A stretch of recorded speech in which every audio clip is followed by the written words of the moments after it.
We're here live on March 31st, the final day of March. Welcome on out. Sean from Extra Star Wars here, of Extra Tech, of Extra Drone Pro, of Extra Lego, here live on a Thursday evening. And we're going to make this nice and short and sweet because we only have 4 comics to get through tonight. But leading us off, as always, let's talk about a little bit of current events here. So, our good friend Ewan McGregor, turns out that they pushed the debut of the Kenobi series to Friday evening, May 27th, and not May 25th. And a lot of the Star Wars faithful are upset at this change because of the, 45th anniversary of the debut of the original movie, not called A New Hope, but called Star Wars.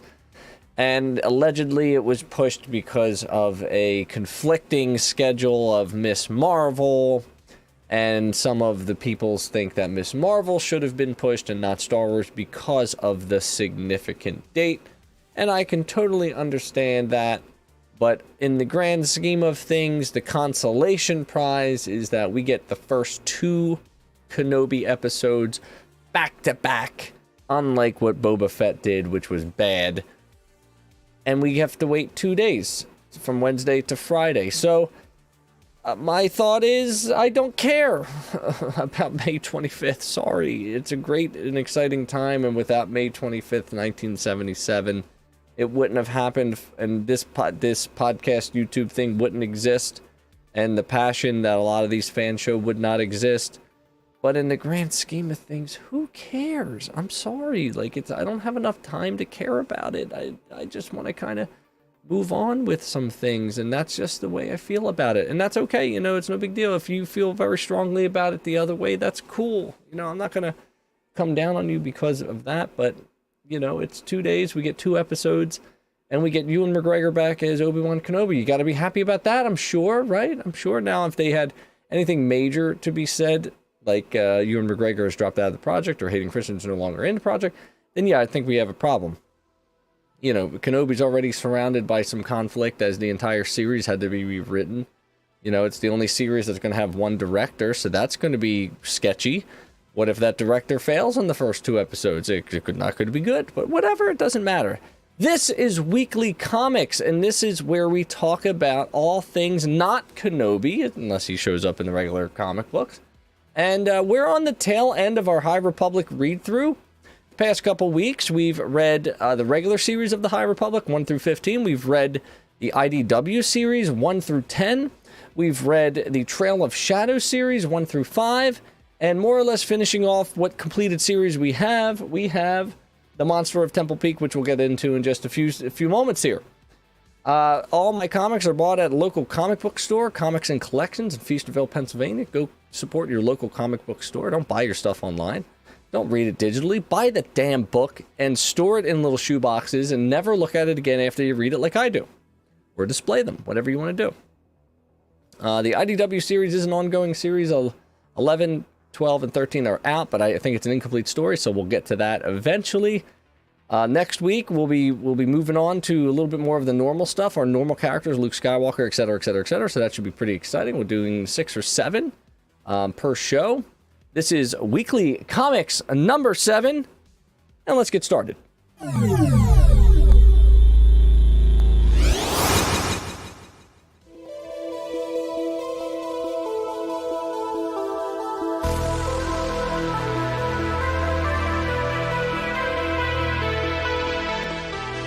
Welcome to Extra Star Wars. Over the next 100 days, and before the Kenobi series debuts, Extra Star Wars is going to tackle the comics.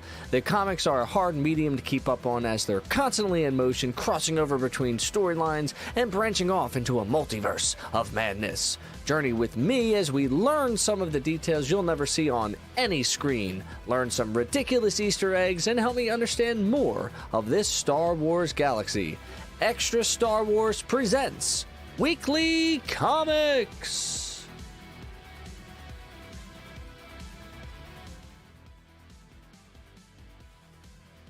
And of course, Weekly Comics is brought to you by the Red 5 Network. You can find us at bio.link/Red5. 30, including the Extra Star Wars content, 36 other content creators come together to form such a great alliance of content. And it's not all Star Wars. It really bridges the gap between what is content and what is entertainment and what is relevant and what is pop culturally, and what is past and what is present. And it's just a wonderful, wonderful environment to be part of. And you can find a lot of what you need in the Red 5 network. Again, that's bio.link/Red5. So as you can see on the screen here, we've got the Monster of Temple Peak. And before we get to the 4-episode series, let me shout out and remind you that every day for the next X amount of days, if you miss the live show, what you're seeing now, because you were a little too busy on a Thursday night or it's a little too late for you, of course you can watch the replay. But if you want to get right down to the nitty gritty, I am chopping up these live shows and putting together mini packages of each episode over on YouTube, and they are dropping every day at 8 o'clock. And right now we're in the middle or toward the tail end of the IDW series. So make sure you go check that out. And as we go along, we'll continue to drop those 8 o'clock episodes, you know, and you'll be able to see some of the stuff we talk about during the live show. So if you're not interested in and watching a 45-minute playback or 45-minute to 60-minute playback, you can watch the 5 to 7-minute recap episodes as they drop, and just go check out the playlist. There's already an abundance of content over there, and I hope you have been enjoying it. I know I have. As always, our music is brought to you by backingtrack.gg. This particular 6-song set is always on repeat, and it just is a lovely gap filler. It's got a little bit of synth wave to it. It's got a little rock, got a little metal, and it just keeps me pumped up when I'm feeling low and non-energetic. So without further ado, let's take a look at Star Wars The High Republic, the monster of Temple Peak. Like I said, first off, this is a $4.99 comic. So this is a little bit more of an expensive series here. It's also a much longer read than your traditional comic. So that is something to be said. I'm noticing we have a lovely glare. If that doesn't bother us, we will make sure that that goes away. But anyways, beautifully drawn, beautifully written by Cavan Scott. Cavan Scott has been writing some of the adult novels. What's the middle book? Rising Storm. He wrote that. He loves writing about monsters and horror and things of that nature. And then I guess Rachel Stott did the coloring and the graphics. And it looks great. So we're going to be covering these 4 episodes as fast as we can, and hopefully we're able to cover all of that before thunderstorms hits the eastern side of Pennsylvania. So let's get started right now. Let's put these books to the side. Let's break these out, and let's get rolling.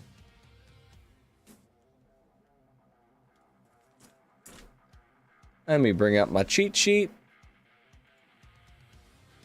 Okay, let's move over into the workshop right here. Beautiful cover. It's thick. It's a thick boy for sure. Number 1, Star Wars The High Republic Adventures, The Monster of Temple Peak. We've got Ty Yorick. We've got a sidekick of sorts. We'll learn the name later. And we've got the monster, of course. So let's crack it open right now. Star Wars The High Republic, The Monster of Temple Peak. In the aftermath of the Great Disaster, Republic Chancellor Lina So prepares to unite the galaxy on Valo with a world-spanning Republic fair. But not all systems share in the spirit of unity, and not all is as it seems, as former Jedi Padawan turned saber for hire Ty Yorick will soon learn. Now, a little bit of context, a little bit of history. As always, within the first series, we have to put our thoughts together.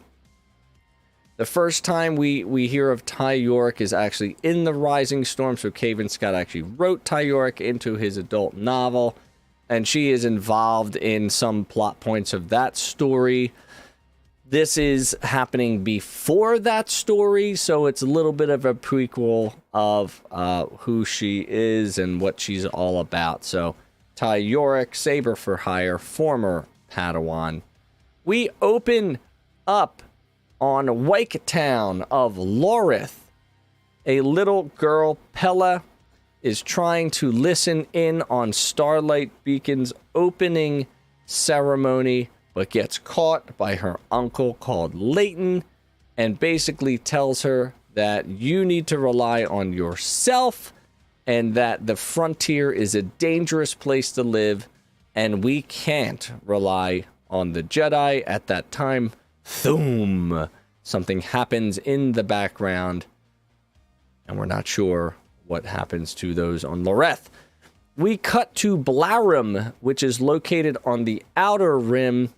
We've got Ty Yorick and KL, which is her droid, who's on the ship and speaks to her.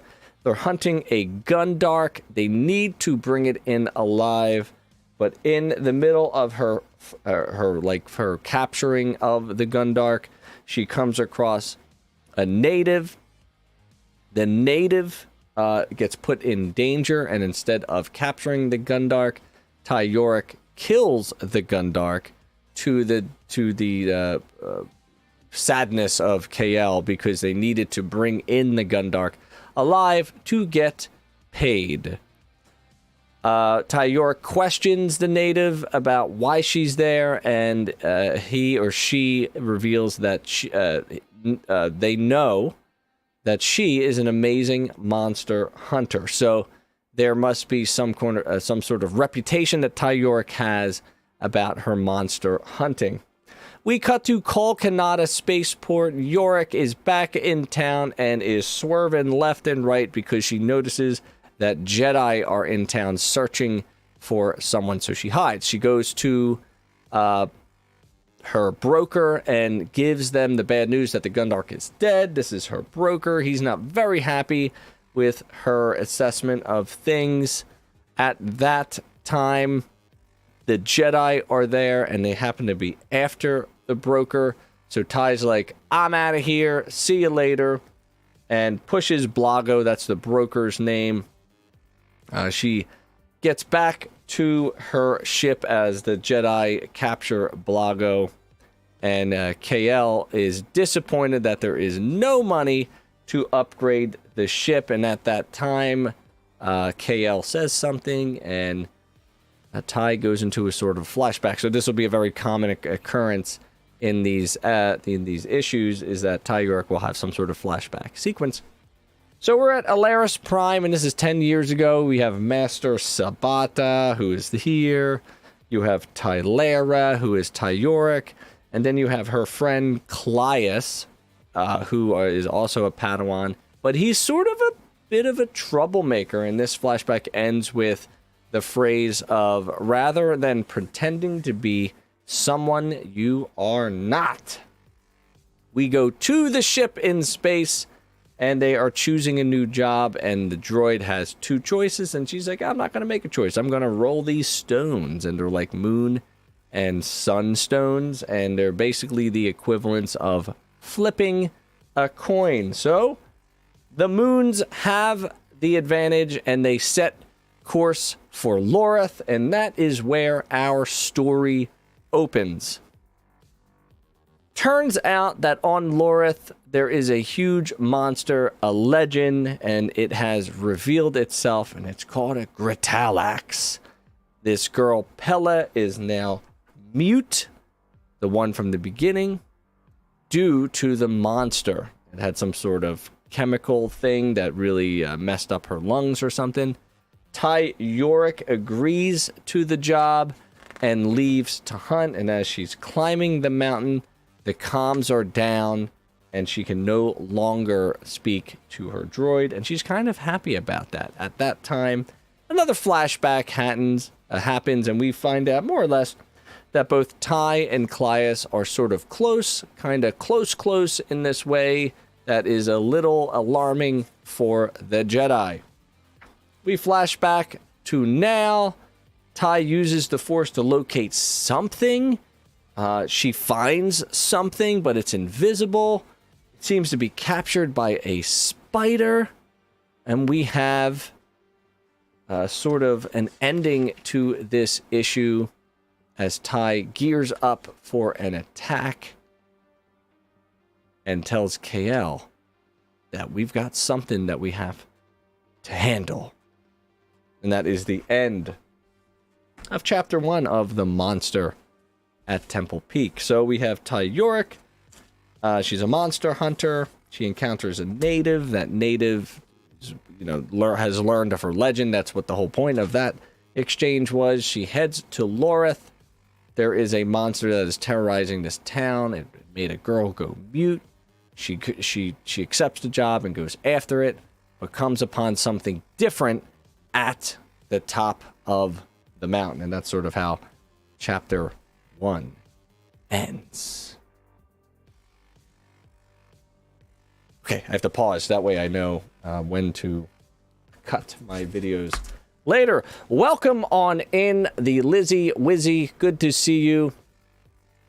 She has a really cool lightsaber for sure, and we're going to get to see some up close and personal shots of that lightsaber in a little bit. The lightsaber design in the High Republic is just outstanding.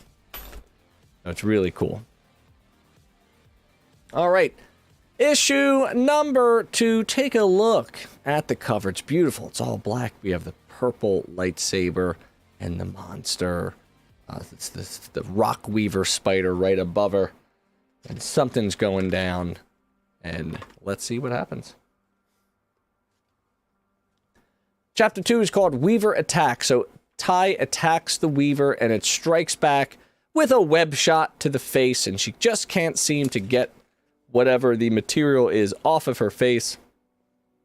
At this time, she has a flashback to when her master was teaching her to bond with animals. And now this is very interesting because this bonding with animals also sort of happened during the Battle of Valo. No spoilers there, but again, I say we learned of Ty Yorick during the Rising Storm and the Battle of Valo, so that'll come in handy a little bit later. KL, the robot, learns that the spider's web can be disabled using sound waves, so they pull out a sonic cutter, of course. They set it to level free, and she gets herself free of the web. At the same time, she frees the victim. There was somebody wrapped up in the web, and she frees that victim of the spider's web, but it disappears. She throws the whatever these things are called, like I don't know what they're called, some kind of weapon that makes you trip, of course. She pulls her lightsaber out and is like, "You need to tell me who you are." And we find out that it's the same kid from issue 1. Now we know the name. The name is Druin. He's stowed away on the ship. He can turn himself invisible.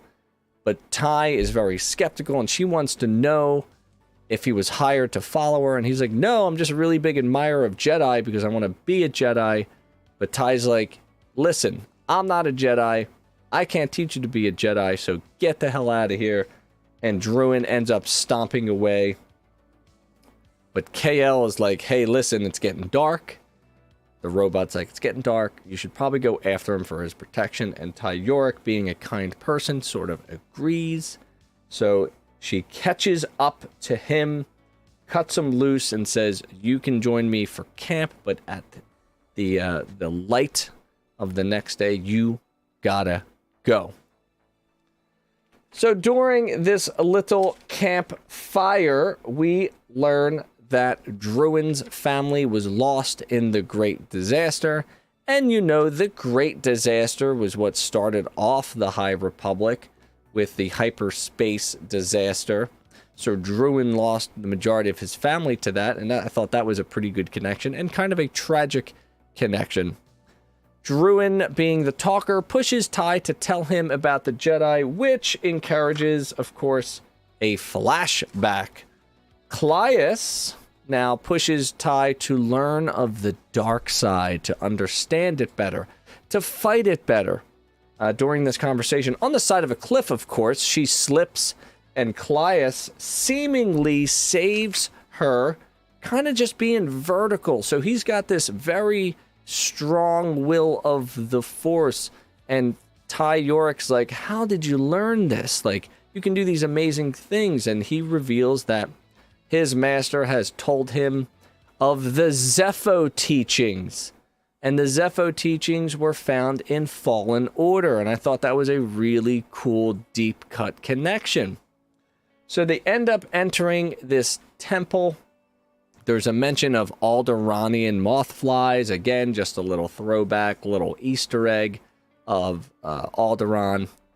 And the flashback ends with, "There's nothing here that can hurt us." Claes is very confident.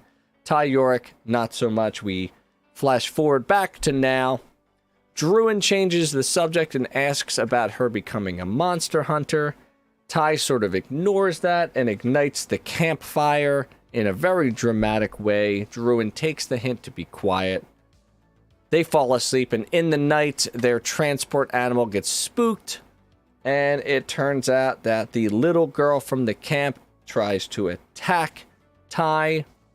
The girl continues forward with her attack, pulls a gun. Ty Yorick deflects the laser. The girl falls back and seemingly falls to her death, but Ty catches her, but can't seem to hold on. Loses connection with the Force, has a flashback of Clias. She loses attention to that task, and the little girl drops down the cliff. Druin tries to console her. There's nothing you could do. Ty is very regretful. The next day, Druin goes to leave, but Ty requests that he stays, you know, to carry the supplies, and he's like, sweet, I will certainly hang out with you. And that's how issue number 2 ends. So we're making a little bit of progress up the mountain. Ty meets this friend, this Druin character. Pella, the little girl, attacks them for some reason. She ends up falling down a cliff and dying, which is not great. Druin is about to leave, but stays because Ty Yorick asks for his help. That is the end of number 2.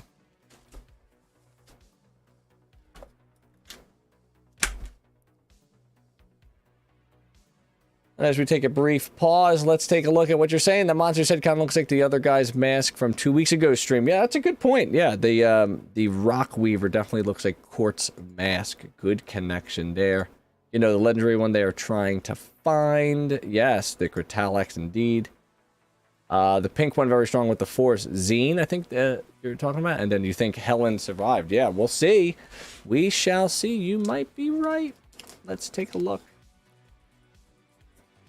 So here's number 3. It's a very interesting cover because it appears just to be the best hits of the monster hunting. Doesn't really make sense to the actual story because they're still in like a snowy peak. Anywho's, we'll continue anyway. So this is called Chapter 3, Into the Lair. So Ty and Druin are back. Druin again is consoling Ty about the death of Pella. Druin calls Kael a whiz. I thought that was like a callback to Wizard or some sort of thing like that. You know, sort of Kitster / now Mando, which is fun. Ty ends up falling and uses her lightsaber to catch herself. And she goes, hey, listen, Druin, I'm going to throw you across here. They end up finding the opening of the monster's lair, and it ends with, there is no fear, only certainty, and a flashback occurs. Ty is uneasy about being in this temple with Clias. Clias seems very nonchalant about everything. They mention some cool like words like, you know, dark side stuff like Soothsaber and a Vitalacron, and just things that I'm not too familiar with when it comes to Jedi lore. But these seem to be a ancient force-wielding culture called, I think they call them the Yallo or something like that. And they're cultists to the Force. Well, Clias looks at this Vitalacron and he says something about a genetic seal, and it explodes onto him. And I guess all of the Force stuff comes out of it. And he drops his stuff. Ty is concerned. He turns around and tells her to run. That gets us back to now. They're still in the cave, and as they explore, the monster attacks them from behind. Druin tries to help by throwing a rock, but ends up hitting Ty Yorick in the head, which was fun. I thought it was hilarious when I was reading it. We've got some sort of monster attacking them. Very, very scary looking. But at this time, Ty is trying to assess the monster because she is feeling something that is not usual for a normal monster hunting, of course. Druin, while Ty is with the monster, tries to figure out something that they can do. He goes to explore the cave and finds out that, oh yes, the little girl is alive. She is wrapped up in a spider web, the Rock Weaver's web. Ty Yorick still battling this monster. She loses her saber. She's trying to recall it. She's having difficulty recalling it. It's just not cooperating. The monster stomps her, and as she tries to use the force one more time, she ends up crashing the entire cave on top of them, which disables the monster. It also disables her. She thinks Druin is on his way to help her, and it turns out to be the Rock Weavers. And at this time, it gets a little wacky-dacky. The Rock Weavers are actually removing the rocks from both of them very kindly without any issue whatsoever. And Druin comes out of nowhere with Ty Yorik's lightsaber in hand, and she's like, yo, relax, give me my lightsaber back. Don't ever use my lightsaber. They are trying to help. Something is going on to this Gritalax. Seems to be sentient. It seems to be very force sensitive, and I need to explore more of this. She connects. She ends up trying to connect with the Gritalax, which is something she was never really good at when she was training to be a Jedi, and ends up figuring out the way to do it. The beast wants to help the girl, but something bad happened along the way. So Ty tries to explore the memories of the beast.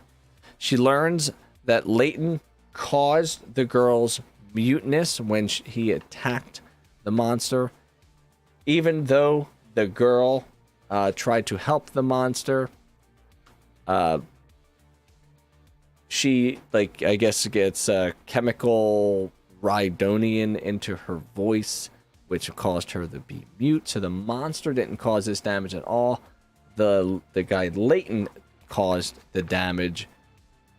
And Ty figures this out, and she is none too pleased about what actually transpired, and she is pissed.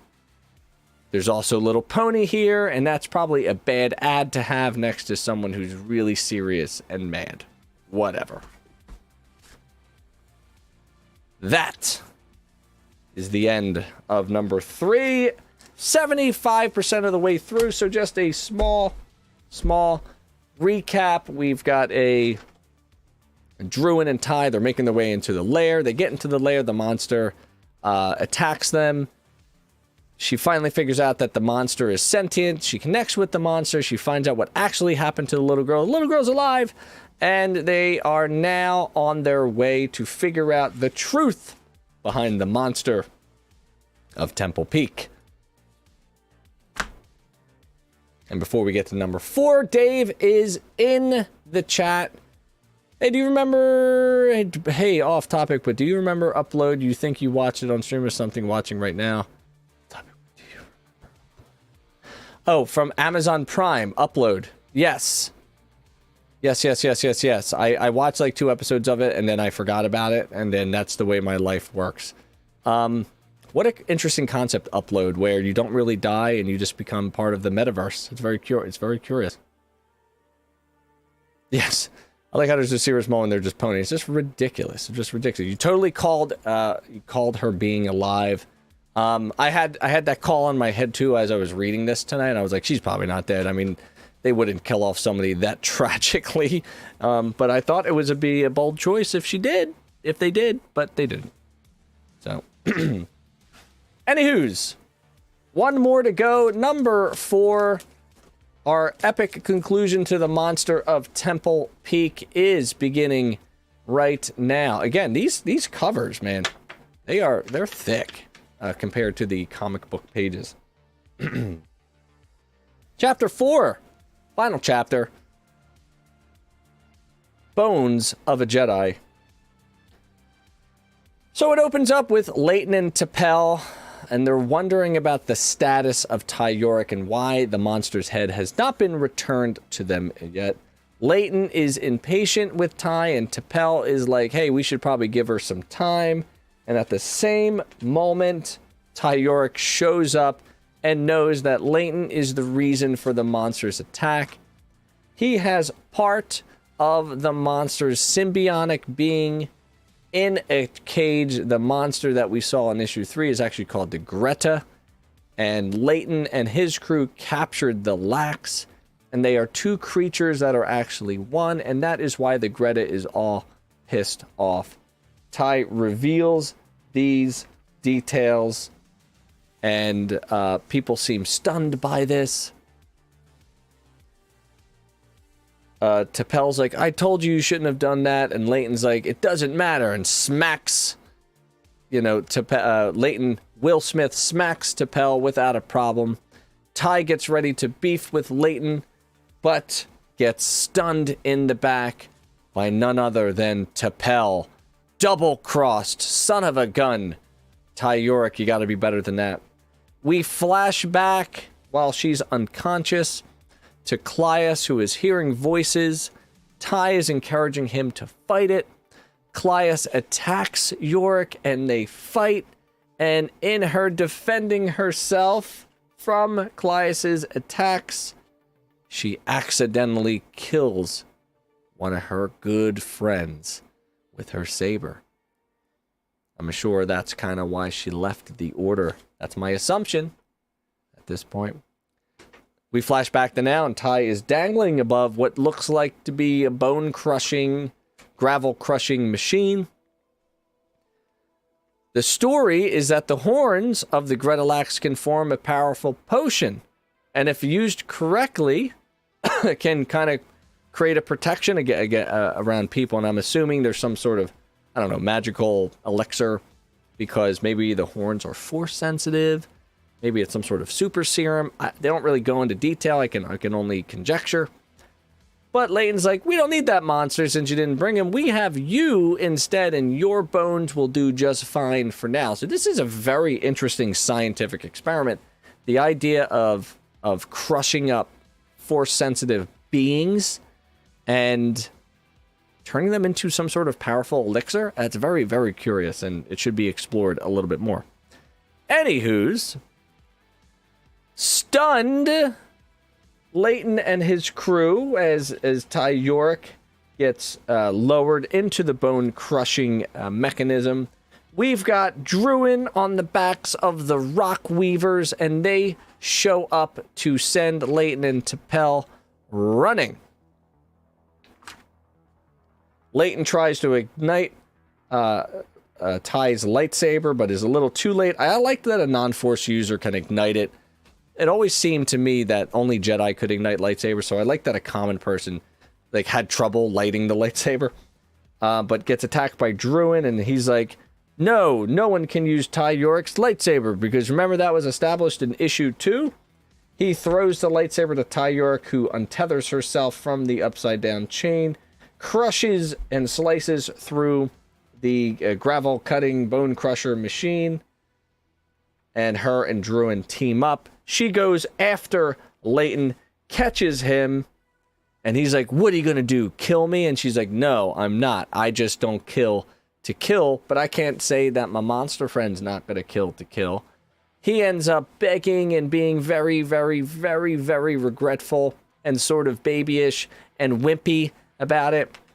And the monster ends up not killing him, but they did broadcast his message over the world and to the following world, so now his reputation is basically nothing, which is kind of a sneaky move by Ty Yorick. We now enter into a little epilogue where the monsters sort of reunite. The Lax and the Greta sort of combine and they heal each other's pain, I suppose. So there's a little bit of force healing here, a little bit of connection to the Rise of Skywalker, which, in The Mandalorian, and I'm a big fan of the idea of force healing. It makes sense to me. Of course, I'm sure George Lucas didn't think of it during his movies, or like Obi-Wan would have force healed Qui-Gon. Maybe it's a specialty. Maybe it doesn't happen all the time. I don't know. I'm just saying kind of stuff. So they're healing each other. The Rock Weavers bring over the girl. The Gretalax heals Pella, and now Pella can speak again. So I thought that was really cool. Ty Yorick has her ship. She tells Druin, I'm really a person that works alone. I've put you in danger too much, but here, take my moon and sun's stone things. I don't need them anymore because I'm ready to make choices for myself. Druin's real sad about this, but Pella's like, well, why don't you just join our community, because we're going to need people. And Druin's like, well, I have no choice now. So I thought that was a little mean. But Pella seems to be nice enough. KL is like, well, why didn't you just bring him along? He seemed to be working nicely with you, and you seem to like him. And she's like, I don't want to talk about it. I'm just going to go train because I'm a grumpy gills. And then KL activates a communicator, which is still with Druin. And Druin and KL talk to each other, and they're like, listen, I don't care what Ty Yorick says. We're probably going to need you, so I'm going to give you coordinates, and you're going to just meet us at the next mission. So stand by. And Druin's like, sweet, I can't wait to see you guys again. It's going to be awesome. Meanwhile, Ty Yorick is just training with different remotes. And it ends just like that. Ty Yorick will return. We basically have a James Bond ending. It's a non-ending. Ty Yorick will return. And my guess is that return was in Rising Storm, because I don't see anything else. So to recap, number 4, we find out that Leighton was behind the monster attack by taking the symbiotic monster, the Lax, from the Greta. So the Greta was like, give me the Lax back. And Leighton's like, no, we need your horns to make this powerful elixir. Ty figures it all out after mind melding with the Greta, sets things straight, reunites the monsters. Pella is saved. Druin and Pella live together.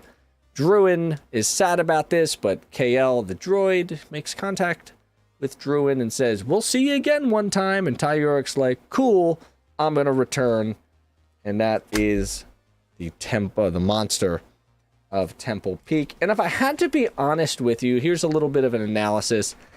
I think this was a waste of time, to be honest. I don't really... There's some cool stuff in there for sure, the little Easter eggy stuff, but the story was just okay. Like, I really was expecting, like, hardcore monster hunting. Like, in the Rising Storm, Ty Yorick is known for killing Drengir, like the sentient plant beings, by slicing them up into little strips and hanging them and drying them out so they can't split up and become sentient again. So it was a little mild for me. I thought it was kind of just like cute in terms of the Greta and the Lax getting back together and the force healing. It was very like force dyad-y,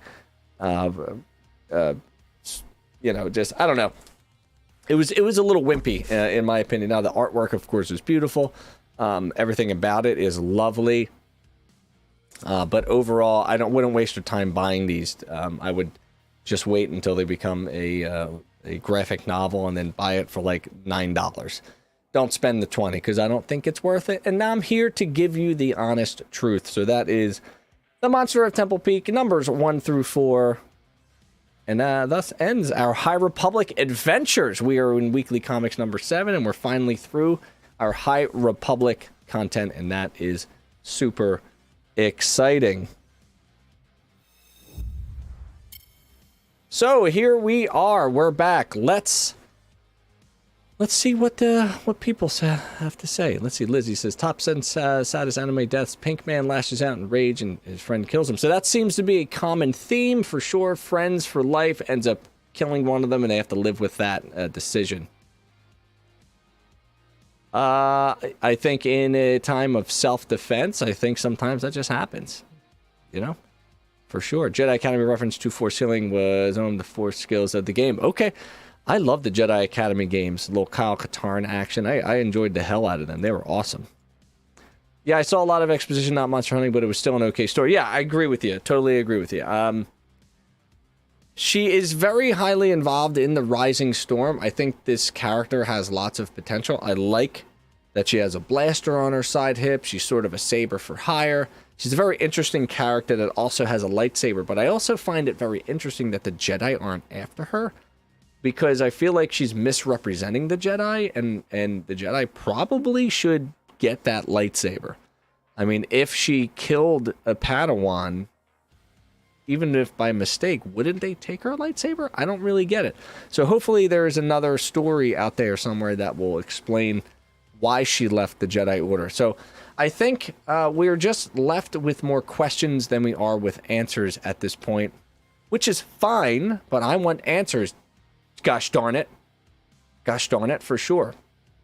So, anywho's, Like I said earlier, if you missed this live stream and you're watching on replay, first off, thank you for watching it on replay. I appreciate you.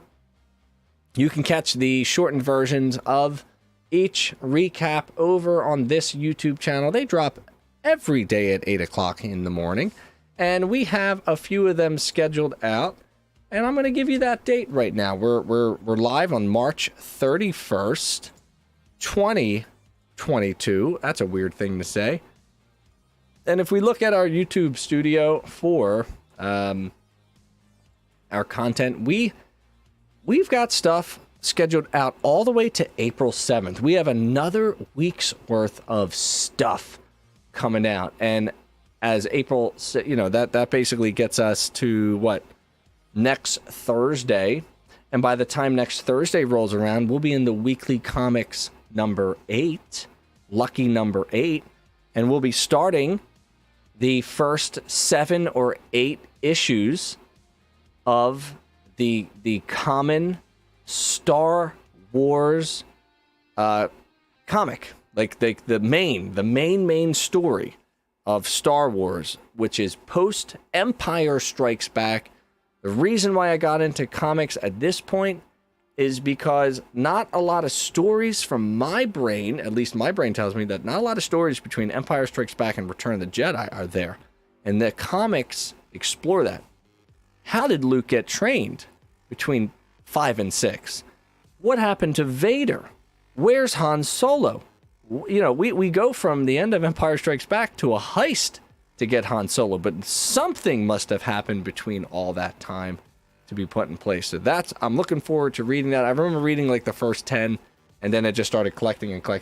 So I'm really looking forward to doing that. And, we have 8 weekly comics, 8, 9, 10, 11, 12, 13. We have 6 sessions left, so I'm going to count my comics. I'm going to divide it evenly, and we're going to just knock these out every Thursday until the start of Kenobi, which is really great that it moved to Friday because it means that I can do something on Thursday to prep for the Friday show, and I can't wait to bring that to you with the We Have Spoken crew. But that is it for me. 48 minutes into the stream, we've gotten through our tasks for the night. It is Thursday.